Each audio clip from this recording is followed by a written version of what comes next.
maligaya ka sa piling ng iba, edi wow, wow, wow, wow, wow. Nakakulong, nahirapan ang puso. Nalaman ko yun, tila ako'y gumuho. Mahal na mahal ka, binigay mo na ang lahat. Ngunit bakit ganito ang sinugli mo? Kaya pala nung sinubukan kita, naiwan mo na ako, sumasang-ayon ka. Di na ako tumama, palaging hinala sa wit ng bibig mo, yun pala ay tama. At ang sabi mo ako ang nagkulang, tagpuan ang tampuan, kaya iyong pinangdudulan ako. Mali harap-harapan na aking nalaman na kayo na pala ng kaibigan ko. JR Giataw.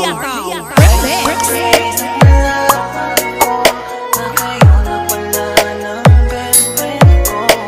Nasasaktan ako, pinagkalat mo pang wala na tayo. Minsan lang ang ibig naging tanggapin, pinagpalit na ako sa kaibigan ko pa. Nasasaktan nyo na, niloko-loko at harap-harapan pa. Natuto, pero siya pa din.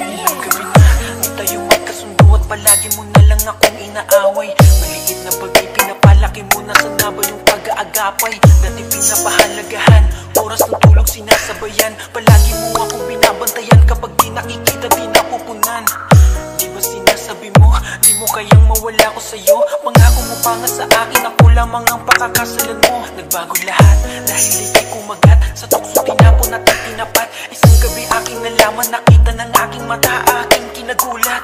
Kayong dalawa ng aking kaibigan, magkakabihan, tila masaya pa. Kayong dalawa ay naghahalikan, masakit na, di ko tanggap. Puso ko ngayon tila ay wasak, durog na durog, pumapatak. Kirot sa aking puso sumasagad, di pa ako handa. Bakit ganon? Bakit ako pinagtaksilan nyo? Anong nagawa? Bakit ako? Bakit ano ba kasalanan ko? Para gawin sa akin mga bagay na to, makakalimutan ko di lahat to. Kala nyo dito natatapos lahat, pero karma na ang JR bahala. Giataw.